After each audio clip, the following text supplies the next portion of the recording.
When I was young, if I said to my mum I was going to go to a snooker hall, she'd probably clip me around the ears. Bad places, misspent youth, all those type of phrases. But the reality is, it's just ordinary blokes.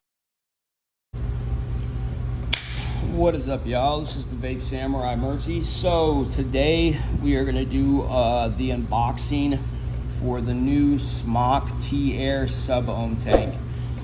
Now, I'm going to try to keep this video quick and short because I'm going to be dead honest. Do not waste your money on this tank. I'll tell you why, and maybe you'll see why. Maybe you'll disagree. I don't know, but let's just start. All right, so here's the little box. See on the side here, it's got top airflow system. Okay, they've never had that before. Airflow adjustment, yeah, okay. You got leak-proof top fill system. Okay. We got their little coil series they call the TA coil series, 5 ml e-liquid capacity, and then we've got replaceable 810 drip tip. Ooh, wow. Okay. All right, so let's just open this thing up. All right, and that's what it's going to look like right off the rip. All right. Now, one thing I noticed right away, it doesn't look anything like what Smok has made before. And yeah, you're like, yeah, I get a lot of companies, are making things different, but we're so used to the TFV carbon copy from Smok, and that's like really what they're known for. So you figure that they would have stuck to something like that.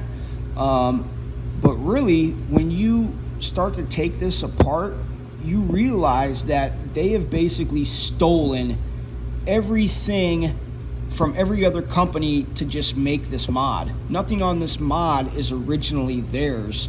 So we can start off with real quick the drip tip.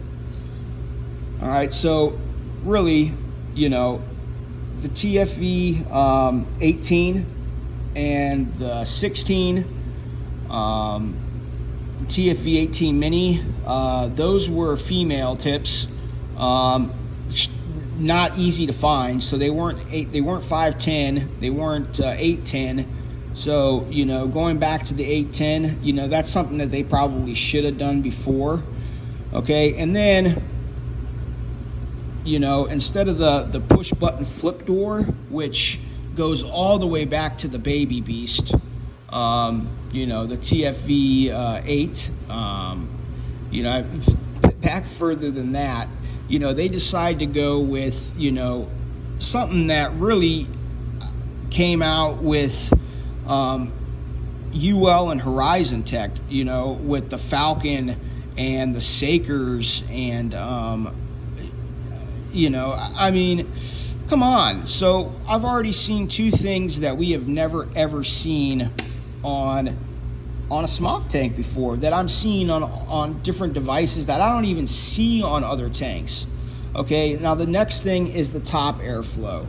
All right, obviously that was stolen, from Zeus or Horizon Tech, because the only two tanks that I use that I know that use a top airflow that are good is going to be your Geek Vape Zeus and your Sakers, Horizon Tech Sakers tanks.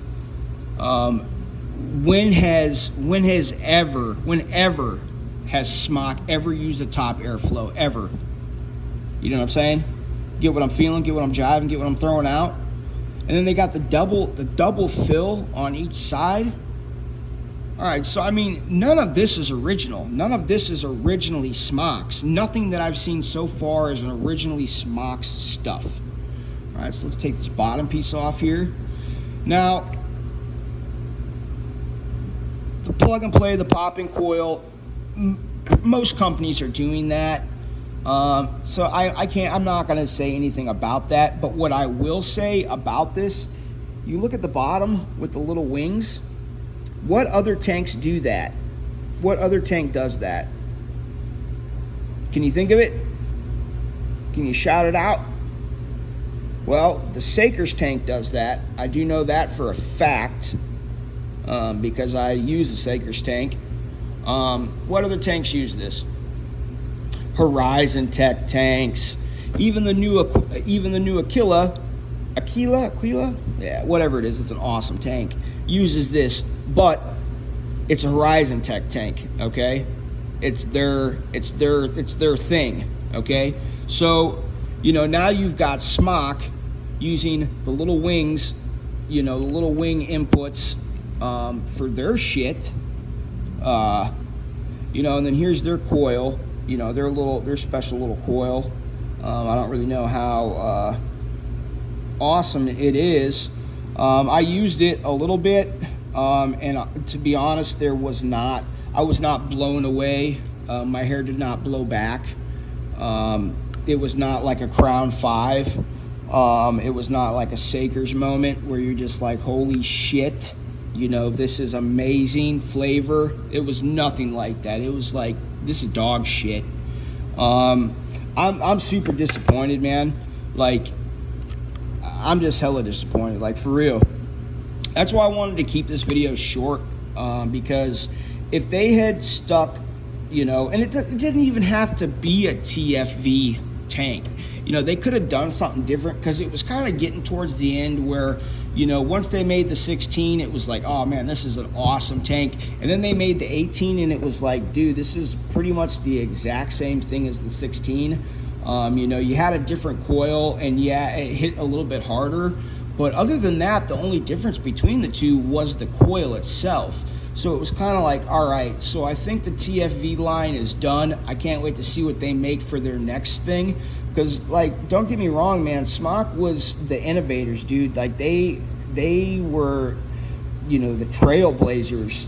When they came out with that TFV4 and the TFV8, like, having one of those on your tank or on your mod, and you were walking around, blowing massive cloud, like you were the shit, but now they've come down to this, where pretty much every piece on this they've copied from somebody else, except for the plug and play. All of them are doing that, except for the wings on the plug and play. Like, they took that, because I got plenty of tanks that have pop-in coils that don't use the wings, okay? The only ones that I do are by Horizon Tech, all right? So pretty much every single fucking thing on this that they used, they took from some other company. Nothing on here is original. Nothing on here is original. I mean, yeah, they kept the red O-rings, but big deal. I can change those myself and make them blue, who cares? All right. I don't know, Smok. I'm disappointed, man, for real. Like, I think I'm probably done with you. I mean, let's see what else comes in here. I mean, that's really worth anything. And honestly, I think the only thing that they did do right was they actually put another bubble glass in here. I think that's about the only thing that they did do right. You got your standard O-ring pack, and then there's your other coil there. That's your double. I mean, come on, man. Like, I'm just so disappointed, like, for real. And I was really never a big Smok guy before. I think after the Prince, I was pretty much done at that point. But then, the 16 came out. I fucked with it a little bit. The 18 came out. Then I was like, all right, this is the same shit as the 16. But then, it was like, all right, they didn't come out with anything for a long time, and now they're working on disposables, and it just seems like the disposables are really what they're focused on, as opposed to the tanks and the shit that the Vapors need.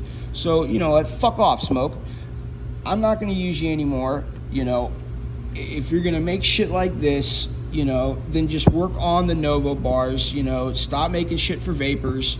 And then just keep doing what you're doing, because basically what you've done is you've just taken all parts from all other companies and compiled them into one thing, and nothing is originally yours. So if you disagree with what I'm saying, I'm sorry if I hurt your feelings. If you agree with me, comment below. Tell me what you think. Yeah, man, that's going to be my my short, sweet little review on the brand new Smok T-Air sub-ohm tank.